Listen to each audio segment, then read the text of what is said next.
Welcome back to Money Media. James here, and today I want to talk about housing affordability if you're not sick of hearing it already.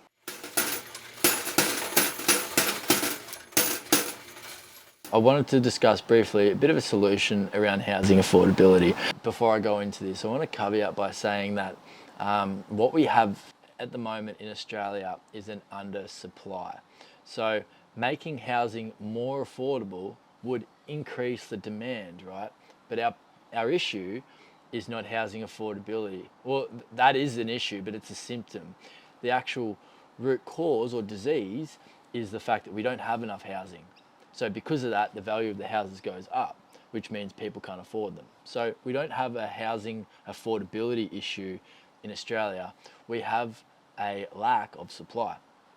And so the reason why I wanted to caveat that today is because I wanted to offer a solution for housing affordability, which is bringing the price of houses down, because I believe more people should have access within the economy to be able to buy a house, whether that be an investment or not, which, all investment aside, I think people should have a place to live, because in terms of investment, at the moment, there's a lot of better opportunities out there than buying overpriced houses. But I wanted to touch on that because I'm going to get into a housing affordability, but before we would be able to create this solution, we would first need to build more homes. Now, the reason why I'm not touching too much on the supply side or the building more housing side is because the current government has rolled out a plan to increase the supply of housing by 1.2 million over the course of the next half a decade. Now, in Australia, we're approaching a political cycle where we're voting on which politician we prefer in the coming 4 weeks, I believe it is. And so if the incumbent government doesn't get re-elected back in, then that supply plan, that increase to supply housing plan, may not go ahead. But I'm assuming that the incumbent government is going to stay just for the purpose of this video. And so those 1.2 million houses do get built within the half-century time frame which the government has laid out. And then we have to address the affordability. Now, because the demand is so far outstripping supply significantly, the building of these houses will reduce housing prices somewhat. But if the point of housing affordability is for that every bartender, every barista, etc., can afford to buy a home, then I believe we need to go one step further in reducing the cost of housing. And here is the reason I believe this should occur. And so for this, I'm going to go briefly in GST. Now, I'm not going to get too technical about GST because I don't want to put you to sleep. But essentially, GST is a 10% tax that is levied on all goods and services consumed within Australia, and they only affect the end consumer. So the reason why that is important is because some products have GST and there are some exempt products of GST. Now, some of the products that are exempt from GST are things that are considered necessities.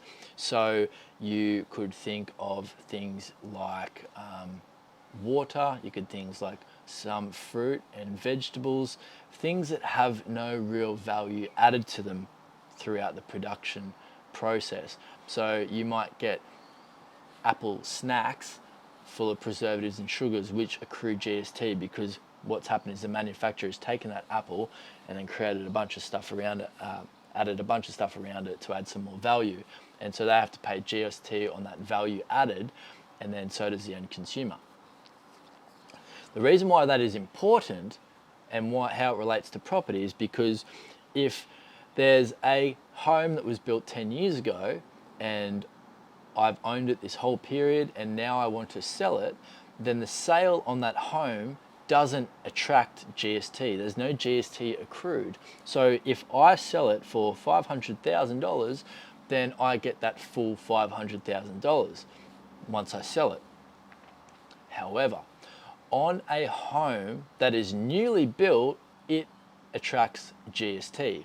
So if I was to build a home today, as a builder, or as a developer, if I was to build a home and I was to sell it to you, and I was going to sell it for 500,000, then I would actually have to charge you $550,000 because it would attract $50,000 GST, and that money just goes straight off the top. I collect it from you and I give the 50,000 straight to the government. So what we have is all existing dwellings not incurring GST, but all new homes, which is what we're lacking in, accruing GST.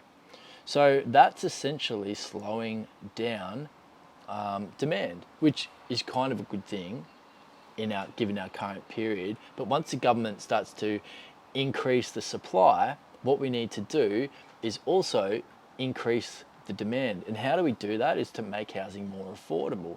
We could take 10% off the purchase price, and that would significantly increase the demand. What is another way that we could do this?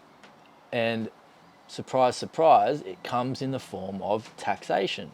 Now, there is a tax on a purchaser of a property known as stamp duty. So what stamp duty is it's a tax levied by the government, by the state government, on people who are purchasing a home.